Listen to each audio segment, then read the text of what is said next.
अब यहां पर स्थिति किस तरह से दिल्ली की राजनीति की होती दिख रही है? कुछ ही महीने अब चुनाव में हैं, महिला कार्ड खेल लिया गया है, दिल्ली को तीसरी महिला मुख्यमंत्री मिल गई है।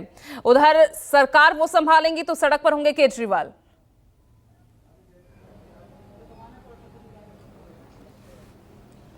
देखिए, कोई भी स्टेप बड़ी रणनीति के साथ लिया जाता है और अरविंद केजरीवाल बखूबी जानते हैं कि किस स्ट्रैटेजी के साथ आगे बढ़ना है, किस स्ट्रैटेजी के साथ अगले चुनावों में जाना है, किस तरीके से जो है वो ऐसे नाम को फाइनलाइज करना था जिस नाम की वजह से दिल्ली की जनता या फिर कार्यकर्ता कहीं भी विरोधाभास न रख पाएं, और इसी स्ट्रैटेजी के तहत आतिशी को फाइनलाइज किया गया।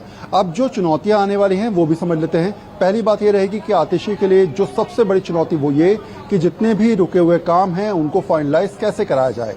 अधिकारियों के ट्रांसफर पोस्टिंग को लेकर जो मीटिंग होती थी जिसमें सीएम जो है वो मेंबर थे, वो मीटिंग बहुत समय से नहीं हुई है। क्या वो मीटिंग दोबारा से की जाएगी? इसके अलावा जो अधिकारियों से समन्वय बनाने की बात है, क्योंकि आतिशी के संबंध काफी हद तक मैं मानता हूं कि ब्यूरोक्रेट्स में अच्छे रहे हैं, लगातार जो है वो चीज़ों को लेकर वो संवाद करती रही हैं, तो हो सकता है कि वो संवाद आने वाले समय में रुकावट पैदा ना करें और काम करने में आसानी आतिशी को महसूस हो। लेकिन उपराज्यपाल को लेकर आज भी आपने सुना वो बयान देखते नजर आए कि बहुत सारी चीज़ें रोक रखी हैं, हमने बहुत सारी फाइलों को भेजा था, अब तक साइन नहीं हुआ है, मेरी कोशिश है कि दिल्ली वालों को न्याय मिले, साजिश हम बर्दाश्त नहीं करेंगे। तो इस प्रकार की राजनीति कुछ दिनों में आपको देखने को पूजा लगातार मिलती रहेगी। तो कमान अब दिल्ली सरकार की आतिशी के हाथ में है और आम आदमी पार्टी के संयोजक अरविंद केजरीवाल अब पूरी तरीके से पार्टी की गतिविधियों पर निर्भर करेंगे। हरियाणा चुनावों के बाद महाराष्ट्र और झारखंड के चुनाव पर फोकस किया जाएगा, फिर उसके बाद दिल्ली चुनाव पर लगातार जो है रूपरेखा तैयार की जाएगी। लेकिन अब अगले कुछ दिन मुझे ऐसा लगता है कि अरविंद केजरीवाल बिल्कुल भी चैन से बैठने वाले नहीं, एक के बाद एक ताबड़तोड़ रैलियां जनसभाएं देखने को मिलेंगी। और जहां तक पार्टी सूत्रों की माने तो अगले 3 से 4 दिन के अंदर हो सकता है एक बड़ी रैली जो है वो कराई जाए और उस रैली के माध्यम से दिल्ली वालों को संबोधित किया जाए और ये समझाया जाए कि आखिर क्या वजह रही कि उनको इस्तीफा देना पड़ा, आखिर किस तरीके से सिंपैथी को वो अपने हिसाब से बना पाएंगे, भुना पाएंगे। और आतिशी को प्रमोट करते हुए दिल्ली की जनता को ये समझाना भी होगा, क्योंकि जब आप चुनाव में जाएंगे तो दिल्ली की जनता सीएम केजरीवाल जो पहले हैं उनके बाद आतिशी को देखेगी, तो आतिशी के नाम पर भी आपको वोट मांगने पड़ेंगे। अगले 3 महीने कार्यकाल उनका भी देखा जाएगा। तो ये तमाम ऐसी चीजें हैं जिससे अभी पार्टी को जूझना पड़ेगा और इन दिक्कतों के साथ अपने आप को सामने रखना पड़ेगा।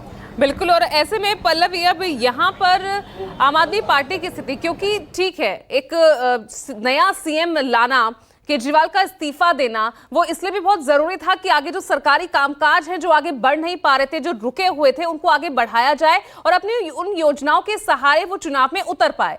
तो अब यहाँ अपनी इस रणनीति में कितनी सफल होती दिख सकती है आगे आम आदमी पार्टी?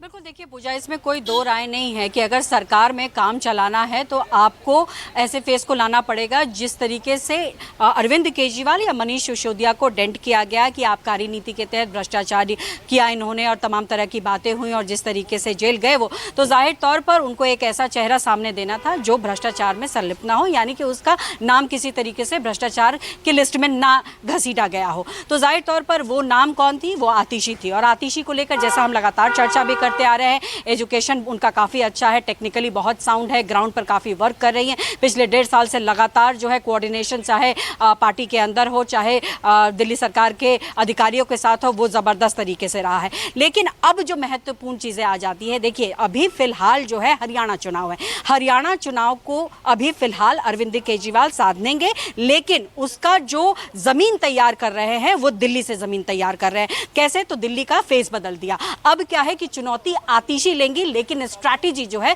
वो अरविंद केजरीवाल तैयार करेंगे। अब जब सवाल आता है कि अब आतिशी सीएम होंगी तो क्या उसी भव्यता के साथ उनको शपथ ग्रहण कराया जाएगा जिस तरीके से अरविंद केजरीवाल ने किया था? अगर ये होता है तो देखिए वो भी एक मंच बड़ा होगा, उसी मंच से अरविंद केजरीवाल हो सकता है कि जनता से मुखातिब होंगे और जनता को फिर वही इमोशनल टच देंगे जिसके लिए वो जाने जाते हैं कि नब्ज जो दिल्ली की है वो अरविंद केजरीवाल टटोलना चाहते हैं और उसको टटोलने की फिर से कोशिश करेंगे। इमोशनल कार्ड तो आतिशी ने भी खेला ना कि मुझे माला मत पहनाइए, आप खुश मत होइए, ये दुखी होने का वक्त है कि सीएम को, इतने ईमानदार सीएम को इस्तीफा देना पड़ा। पल्लवी,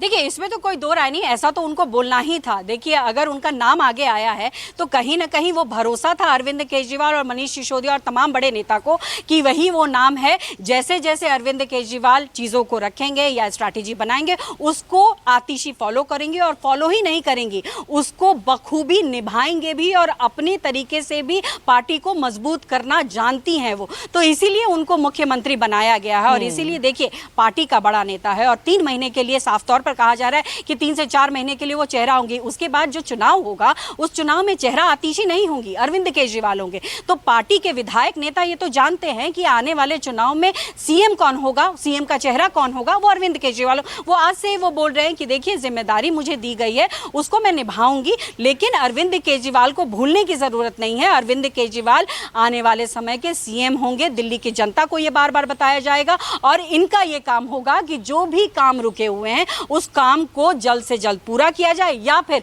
एलजी से जिस तरीके से लड़ाई होती है, उस लड़ाई में आतिशी को देखा जाता है कि मुखर तौर पर आगे आती हैं, चाहे कोई भी मुद्दा ले लीजिए। तो ऐसे में उनके कंधे पर जिम्मेदारी काफी ज्यादा बढ़ गई है।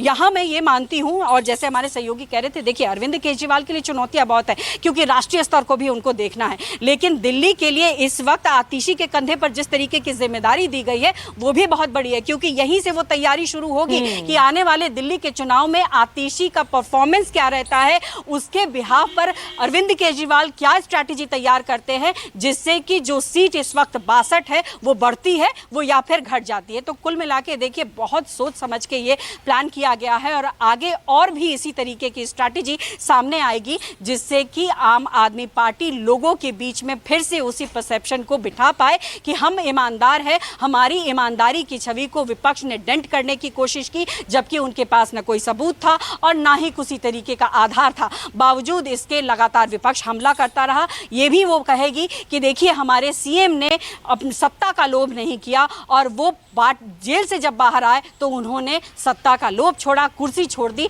और जनता के पास आ गए। तो बहुत तरह की स्ट्रैटेजी सामने आएगी। अब इंतजार बिल्कुल, अब इन स्ट्रेटेजीज का जवाब बीजेपी कैसे देगी, इस वक्त ये बड़ा सवाल खड़ा हो गया। ऋषिकेश भी